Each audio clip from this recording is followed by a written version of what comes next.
Und Daniel Koop ist für uns in Magdeburg. Daniel, wieso hatten die Ermittler den Täter trotz seiner vielen bedrohlichen Internetpostings nicht auf dem Schirm?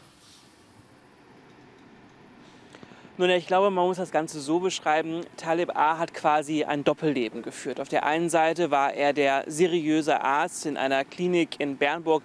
Das ist ungefähr 40 Minuten hier von Magdeburg entfernt. Und auf der anderen Seite hat er sich vor allem im Internet als radikaler Aktivist dargestellt. Hat da Posts gemacht auf unterschiedlichen sozialen Netzwerken, hatte Wahnvorstellungen, hat beispielsweise Angela Merkel damit gedroht in sozialen Netzwerken, dass sie sterben solle, weil sie die falschen Flüchtlinge ins Land gelassen hat.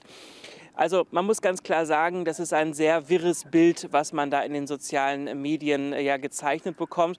Und in der Tat gab es ja in der Vergangenheit Warnungen, so zum Beispiel auch von Saudi-Arabien, so zum Beispiel aber auch von Menschen, die sich im Internet zum Beispiel auch an das Bundesamt für Flüchtlinge gewendet haben, wo es dann eine automatische Antwort gab und man darauf hingewiesen wurde, sollte man eine Straftat vermuten, dann müsse man das Ganze an eine Online-Polizeiwache weiterreichen.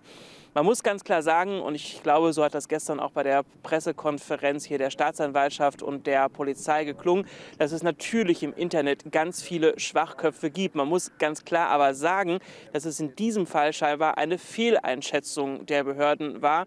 Man hat sich das Ganze angeschaut, ist aber davon ausgegangen, dass von ihm keine richtige Gefahr ausgeht.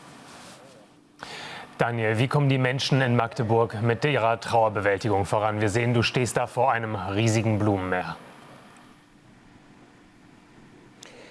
Also ich möchte zuerst über den gestrigen Abend sprechen. Wir haben ja die Bilder gerade schon kurz im Beitrag gesehen. Das war ein sehr, sehr emotionaler Gottesdienst, den wir da erlebt haben.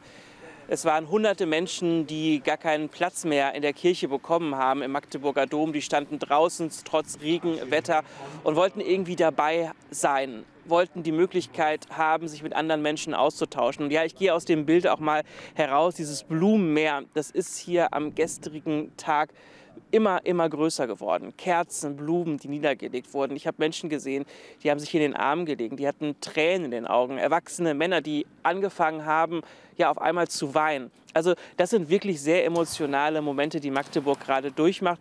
Und ich persönlich habe das Gefühl, Magdeburg beschäftigt momentan unterschiedliche Punkte. Auf der einen Seite natürlich, wie es überhaupt zu dieser schrecklichen Tat kommen konnte. Was ging im Kopf von Taleb A. wirklich vor? Aber wir haben immer wieder auch gehört, es gibt massive Kritik an den Sicherheitsbehörden, es gibt massive Kritik auch an der Politik. Ich kann mich an ein Gespräch mit einem Herrn erinnern, der hat gesagt, wir haben die Menschen hier immer offen empfangen und dann müssen wir hier mit solchen Sachen trotzdem rechnen, dann wird uns unser Weihnachtsfest zerstört. Also Magdeburg ist auf der einen Seite, so habe ich das Gefühl, schon gespalten. Aber man rückt hier zusammen und versucht in der gemeinsamen Trauer das Ganze zu bewältigen. Daniel, für den Moment vielen Dank nach Magdeburg.